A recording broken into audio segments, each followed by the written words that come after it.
sodium, chloride, and nutrient antagonism. This part of my water report is one of the quiet advantages in my water chemistry, and it's something that often gets overlooked in semi-hydro. My sodium came back at 3.7 milligrams per liter, my chloride at 7 milligrams per liter, and my sodium adsorption ratio, or SAR, at 0.4. I'll come back to SAR in a moment. The important point here is that all three of these values are very low. In a growth medium like Leca, that is a genuine advantage. Why sodium matters in semi-hydro. Sodium isn't an essential nutrient for most houseplants. More importantly, it interferes with nutrients that are essential. At the root surface, sodium competes with calcium, magnesium, and potassium for uptake. When sodium levels are high, plants can struggle to absorb those nutrients efficiently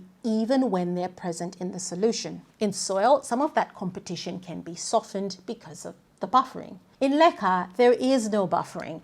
Whatever sodium is in the solution is what the roots experience directly. That's why low sodium is great to see in my water results. Chloride and sensitive plants. Chloride is another one to watch, particularly for sensitive plants. Think of your Calatheas, Barrinas, Alocasias. In very small amounts, chloride can be tolerated, and in some cases it plays minor roles in plant function. However, when chloride builds up to higher levels, it often shows up as leaf edge burn, tip dieback, or patchy tissue damage that can look like drought stress. In semi-hydro, that buildup usually happens when chloride becomes more concentrated in the nutrient solution between nutrient changes as plants take up water. With my starting chloride at just 7 milligrams per liter, there's very little risk of chloride concentrating to problematic levels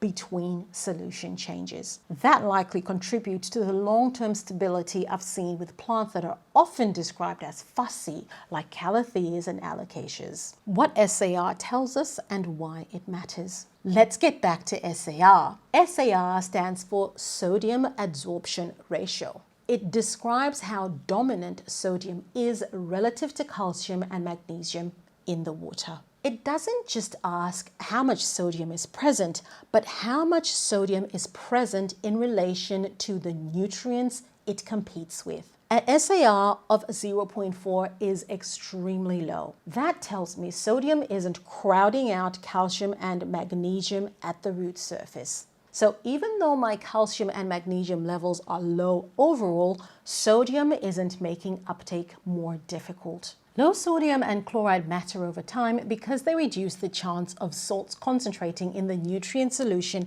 between changes. As plants take up water, sodium and chloride tend to stay behind, which can push their concentration higher until the solution is refreshed. With low starting levels of sodium and chloride in my water, that concentration never reaches a point where it stresses the roots. That has a flow-on effect. It means I don't need aggressive flushing just to reset the system. The chemistry of the water you start with plays a big role in how often flushing is actually necessary. If your starting water is high in sodium or chloride, those salts concentrate faster and you'll need to flush more often to avoid problems. With my water, those background levels are very low, so even with a fairly relaxed flushing routine, EC stays more stable and the root environment stays calmer. And that likely explains why my plants continue to do well without frequent flushing. The takeaway here is that flushing isn't just about